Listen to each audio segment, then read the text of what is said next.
semuanya, salam genre, salam Pick Air Puja Warapsari, remaja hebat, remaja berencana. Nah, selamat datang nih teman-teman di podcast Kita Berani episode kelima. Kali ini kita akan membahas tentang materi Comprehensive Sexuality Education atau biasa disingkat sebagai CSE. Sebenarnya apa sih itu CSE? Bisa dijelaskan nggak, Reza? Oke teman-teman, jadi CSE adalah pendekatan pendidikan yang mengajar tentang seksualitas dan hubungan terhadap anak-anak dan remaja. Nah, pada kali ini kami sudah mengundang narasumber yang hebat dari Bali Children Projects. Halo Ibu. Halo. Bisa diperkenalkan nih dirinya? Oke, baik. Perkenalkan, saya Losuke Ningsih. Saya Project Officer di dalam program Sex Education di Bali Children Project. Wah, keren banget ya. Keren banget. Langsung ke topik Ibu ya. Yang pertama, kita mau nanya nih. Sebelum membahas lebih lanjut, bisa nggak sih kasih sebuah pandangan yang lebih mendalam lagi tentang apa sih pengertian dari CSE itu? Oke, baik. Jadi CSE sendiri kalau dari kepanjangannya adalah Comprehensive Sexuality Education atau seks edukasi yang komprehensif. Jadi kita usahakan atau kita berusaha untuk memberikan pendidikan seksual yang komprehensif. Jadi komprehensifnya itu dimaksudkan yang pertama berbasis bukti dan juga berdasarkan umur setiap anak. Jadi kita sesuaikan dengan kebutuhan umurnya, seperti itu. Oke, lanjut nih ya Bu ya. Apa sih manfaat dari CSA itu bagi anak-anak dan remaja? Oke, baik. Jadi untuk manfaatnya sendiri tentunya banyak sekali karena pendidikan seksualitas itu adalah hal yang sangat penting apalagi kita di Indonesia. Jadi fungsi utamanya adalah untuk mengajarkan ke anak-anak remaja kita dan juga ke anak-anak yang beranjak dewasa tentang bagaimana sebenarnya yang terjadi di dalam tubuhnya.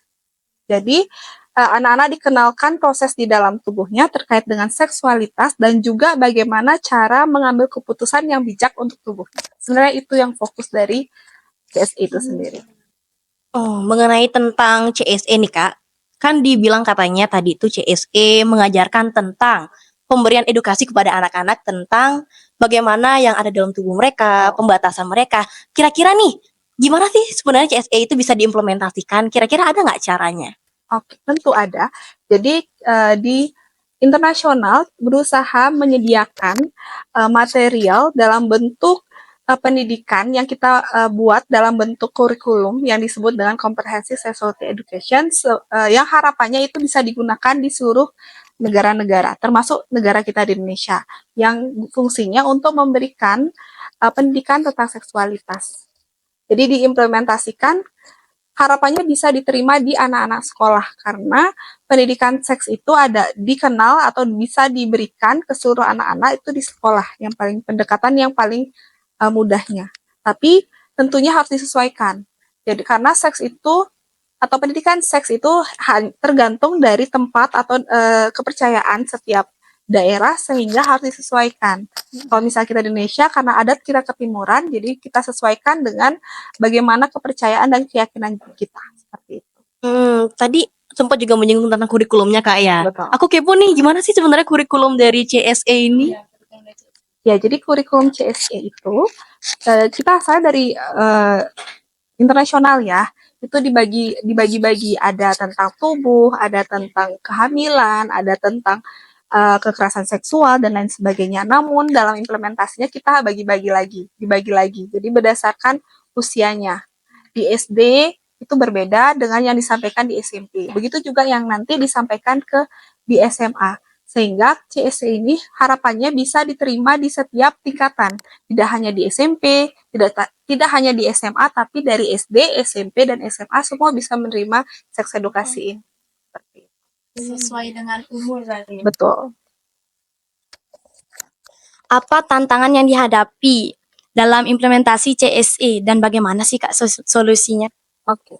Jadi kalau untuk tantangan pasti masih besar sekali ya karena kita tahu apalagi di Indonesia seks edukasi itu masih menjadi hal yang sangat tabu karena masih banyak yang malu kalau kita bicara tentang seks. Aneh rasanya kalau kita bicara tentang alat-alat pribadi atau privasi tubuh kita. Nah, itu bisa menjadi tantangan yang sangat-sangat besar ya, karena tidak semua orang atau tidak semua masyarakat bisa menerima yang namanya seks edukasi.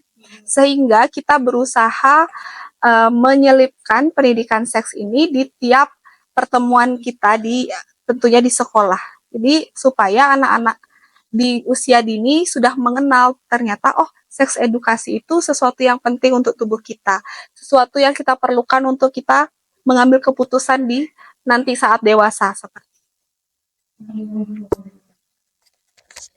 Nah, tentang dari penyebaran CSE ini Kak, kan dibilang tadi sebenarnya bener ya apa dibilang kalau misalnya pada saat ini tuh Indonesia dengan budaya adat ketimurannya itu pasti bakalan susah untuk yang namanya mengimplementasikan materi ini. Jadi kira-kira Kak sebenarnya dari yayasan selain pertemuan di setiap sekolah itu kira-kira ada nggak selain daripada itu kegiatan programnya? Oke, kalau kegiatan programnya kita sekarang sedang menjalankan workshop atau pelatihan ke guru-guru. Sehingga guru-guru ini kita menyasarnya di seluruh Bali, setiap kabupaten di Bali, kita berikan pelatihan kepada guru-gurunya supaya guru-guru bisa menyebarkan ke anak didik di sekolahnya. Jadi, Bali Children Project memberikan materi dalam bentuk presentasi, video animasi, itu nanti yang bisa digunakan untuk melakukan diseminasi atau pengimbasan tentang seks edukasi di setiap sekolah di seluruh Bali. Begitu juga yang nanti bisa dilakukan oleh PIKR Warapsari. Jadi harapan kita, karena kita akan bekerja sama dengan kita di Yayasan Bali Children Project, harapan kita PIKR Puja Warapsari juga bisa jadi perpanjangan tangan kita dalam menyebarkan seks edukasi. Jadi seks edukasi ini bisa kita kembangkan dalam bentuk yang lebih sederhana yang bisa dimengerti anak-anak dan remaja. Kebetulan kalau misalkan PIKR kan yang membawa materinya pasti seumuran adik-adik semuanya. Jadi bahasanya lebih sederhana. Jadi harapannya teman-teman adik-adik bisa menerimanya juga lebih sederhana. Seperti itu. Jadi harapan dari Bali Children Project dan program-programnya adalah bisa menyebarkan ini, baik dari sekolahnya, dari guru-gurunya, dan juga dari ekstrakurikuler yang ada di sekolahnya. Bener banget ya teman-teman ya. Dari bagaimana program ini yang tadi aku dengar sudah keren-keren banget dan juga sudah berdampak, dan perlu aku ingatkan pada saat ini teman-teman bahwa misalnya tiada sebuah perubahan tanpa sebuah niat dalam diri sendiri ya. Jadi teman-teman perlu diingatkan bahwa misalnya pendidikan seksualitas itu sangat penting untuk dipelajari. Khususnya juga untuk para orang tua, nantinya ketika memiliki seorang anak penting untuk mengenalkan bagian-bagian mana saja sih yang seharusnya tidak boleh sentuh, dan juga tentang seksualitas, tidak tabu sebenarnya. Ini adalah sebuah pendidikan. Gitu teman-teman, daripada nanti ujung-ujungnya nyesel kan agak wah gitu ya. Oke Kak, selanjutnya pertanyaannya adalah apa sih sebenarnya tantangan yang dihadapi dalam implementasi CSE dan bagaimana solusinya nih yang sudah Kakak dari Bali Children Project mungkin sudah mengatasinya? Ya, solusinya tentunya kita berusaha mengenalkan. Jadi kita berusaha meningkatkan kesadaran masyarakat yang kita mulai dari sekolah, dari gurunya, dari anak-anaknya. Kita usahakan untuk menyadarkan bahwa seks edukasi ini sesuatu yang penting, sesuatu yang tidak boleh dilewatkan di usia anak remaja. Karena anak remaja sendiri mengalami pubertas yang mana ada perubahan fisik, ada perubahan secara emosi dan juga sosial, sehingga seks edukasi ini menjadi bekal yang sangat penting yang akan bisa digunakan untuk nanti ke tahapan dewasa seperti itu. Jadi nanti keputusan yang diambil bisa lebih bijaksana terhadap tubuhnya. Oke teman-teman, jadi sekarang kita mau ajak kakaknya main games nih, yaitu mitos atau fakta.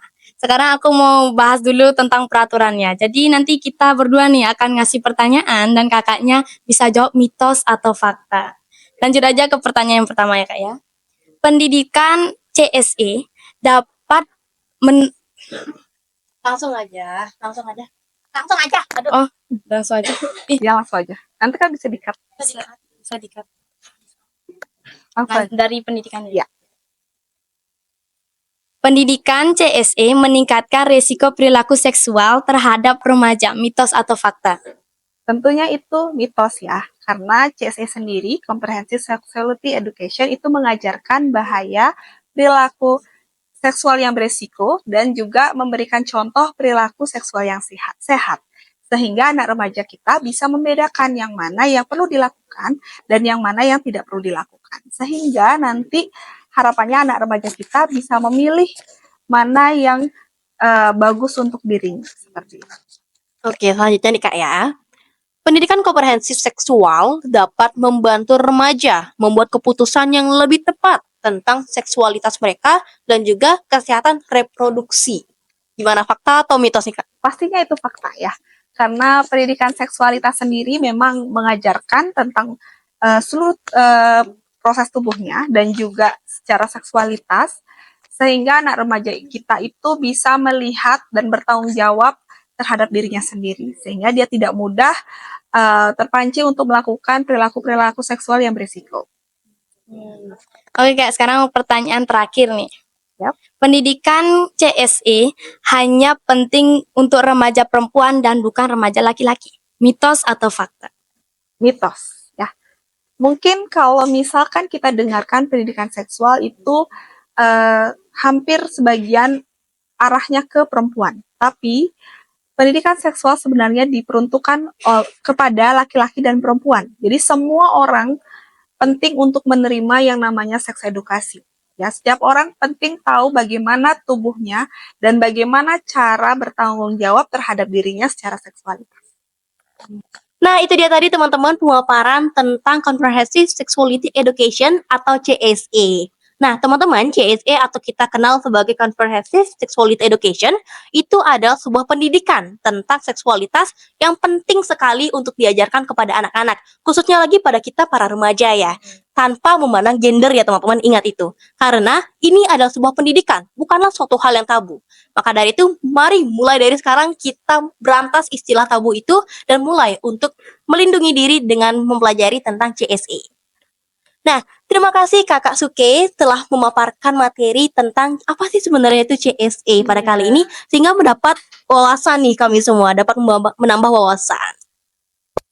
Oke, teman-teman, jika kalian punya pertanyaan atau ingin berbagi pengalaman dengan CSE, bisa hubungi kami di lewat email atau media sosial. Oke, teman-teman, jika kalian memiliki pertanyaan seputar CSE, bisa klik link di bawah ini. Makasih, teman-teman. Sampai jumpa. Dadah. Salam genre. Salam.